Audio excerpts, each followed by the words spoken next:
is a Candid Conversation Sitting with Sandy. How are you doing today, Sandy? I'm doing well, thank you. Now we're going to talk a little bit about your journey to being the principal. Tell us some of the challenges you faced. Well, to put it lightly, I joke a lot about it with my closest friends. I don't believe any other principal had the challenges that I've had. Started in 2014, in September 2014, and the school was, I would say, very chaotic.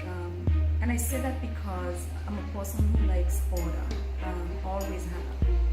Very organized, very structured, likes always to have a plan. And anybody who's close to me will know that everything that I do, there's a to-do list, there's a whole systematic way how I approach things. And so when I talk about the school being a little chaotic for me in my mind, that was what I saw and that was my perception. There was fights almost daily. There was the issue of drugs on the campus. I mean, yeah, seriously, drugs on the campus, some of which were entering the campus from outside civilians into the school. And so, that was the biggest challenge, having to address those issues. Other challenges along the way were presented in terms of trying to move the school forward, not only to address the major issue of discipline, but also moving the school forward, being the size that it was. There were some things that automatically came to my mind in terms of the systems and the way we did things. For example, things like Power School and being able to maximize its functionality. And that in and of itself presented some internal challenges in terms of training and being able to use it for its intended purpose. Other challenges along the way had to do with, of course, the floods in 2017 and the subsequent hurricanes Irma and Maria. And there were other challenges in between, but none that I would say any other principal would not have had to face. For me, my biggest challenge was dealing with attitudes of students, attitudes of staff, the minds and the way our minds work. And I had to find a way. And for me, I believe that my personality helped, along with the staff, the hardworking staff, willingness of staff, students themselves, and even the wider community, the parents having supported my principalship and being there, helped to change the ethos. I think that was the most important thing, the ethos and the culture of the school. For instance, when I left in December, I recall when I look at some of the students that are now in 12th grade, particularly my boys, I call them my boys, some of whom gave most of the trouble when I started in 2014. And it warmed my heart to see that they made it to 12th grade. Of course, I can't call any names here, but they made it to 12th grade. And it's not only that they made it, but they made almost a complete 360 turnaround. And I attribute that to one basic concept, that I had a lot of pushback from persons, because people would often say, well, Sandra, you're too soft on the kids, you need to be a little bit harder, you need to be a little bit harder on the... And I never bought into that concept, because I saw how my attitude in terms of love, the one word, the concept is love. Letting the kids know that you love and you care for them, that made a great deal of a difference in the lives of the youngsters. I saw it materialize. I saw that the way I treated them. And I could only talk about me. I can't talk about anybody else. This is what I did. The way that I treated them, the way that I respected them, the way that I showed them forgiveness when they would do something and not be so hard to always want to lay down the whip, which is, suspension. And so, although we did have to suspend students along the way, because we have to, it's a school, it's an educational institution, and there are several factors that contribute to decisions for suspensions: the safety of the school, the safety of other students, expectations from the wider community that you have to, take control. And of course, students have to have a consequence for their behavior.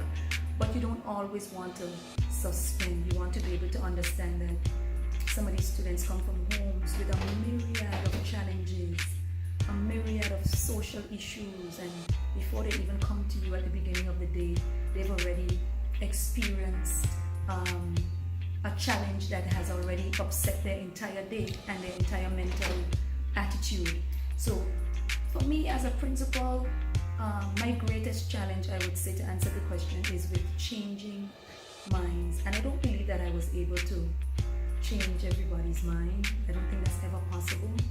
But I believe that when it came to the student body, that I saw over the 5 years a remarkable turnaround in the attitudes of a lot of students who were at risk, and that is very heartwarming to me. So you spoke a little bit about the floods and the hurricane. Tell us a little bit of how those experiences has changed your outlook moving forward. That's a very good question, and again, I'm very guarded about, or I have been guarded about my opinions when it came to my deep feelings, as I mentioned in part 1 of the video series, that I'm a very deep thinker. While everyone, of course, naturally so, were concerned, looking at and observing the physical devastation to our infrastructure, the schools needing to be rebuilt, our infrastructure, and all the other things that were destroyed, I too had that view. But for me, from the very first day, I recall thinking very deeply that this is an opportunity for our country to reset a lot of systemic buttons, a lot of how we do things. I always felt that the hurricanes were, yes, we suffered a lot, but there was a spiritual symbolism behind it, behind the devastation, that this was an opportunity for us as a country to come together and recognize some of the weaknesses and where we could do better, not just in the systems of the way the country is being run, but in our own attitudes, particularly towards one another. That's something that always bothered me, the way we treat each other sometimes, the way we do things. And so for me, when I looked at the devastation of the floods in August of 2017 and then the hurricanes Irma and Maria in September, what I saw was an opportunity for us to finally reset and get things to how they should be. Now, you've been perceived as a very involved principal. How difficult was the decision to pursue politics? It was extremely difficult, and I'm grateful for the question, because it's an opportunity to share my heart on that issue. It was a very difficult decision. I spent about 4 weeks over the summer vacation with my 2 younger children in Atlanta, Georgia, and they started school at the end of July, so I had the entire month of August pretty much to myself. I would go to the park every day, nearby neighborhood park, and I would walk 5 miles. And during that time, I would meditate and I would pray. And I would always ask God to order my steps. I think what helped me to make the decision too is that I always am of the belief that we are guided by the Spirit. And if you hear a voice that continuously tells you something and leads you in a direction, especially if you're spiritually grounded, that voice is oftentimes a voice of God. And I also know that once it's coming with a level of difficulty, where you feel overwhelmed and you feel sometimes heavily burdened, you definitely know it's God, because nothing that God puts in us is meant to be easy. It's always meant to test your tenacity, test your spirituality, and to also get you to understand that I have your back. It is well. I am with you. I have carried you this far, and I will continue to take you along your journey. The decision was extremely difficult. Anyone who knows my heart knows that I love Elmwood High School, that I love the young people at Elmwood High School. I remember sitting with a young man when he heard I was running for politics, and he actually came into Mr. Hodges' office, principal's office, and said, "Miss Underhill, why are you leaving?" And I felt like I wanted to leave the room and cry because I felt like I owed him so much. And I answered him and I said, "Young man, I don't expect you to listen. I just know that I love you there. You just know that this decision was difficult." My answer to that is, I look at the bigger picture.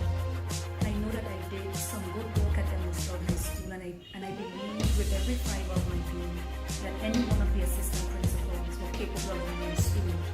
I know that part of my journey was to do some succession planning, to put some key persons in place who were able to take on the duties and responsibilities in any area after I left. I also knew that our country was at a critical crossroad and required brave, strong individuals like myself. And so I had to weigh the love of the school, what I had done, and what I felt that God was putting in me, and what I would be able to do moving forward. And I believe that God gives you gifts. He gives you certain talents. I felt like I did a decent work at Underhill High School, and that God would not want to limit me to Underhill High School. He would be saying, "Sandy, I've given you this gift, now push on. Push on and let's make our country great." And I believe that I'm one of those people in this position to do just that. Thank you so much, Sandy. That was so enlightening, and we appreciate you sharing your heart. It's a candid conversation with Sandy Underhill. Sitting with Sandy.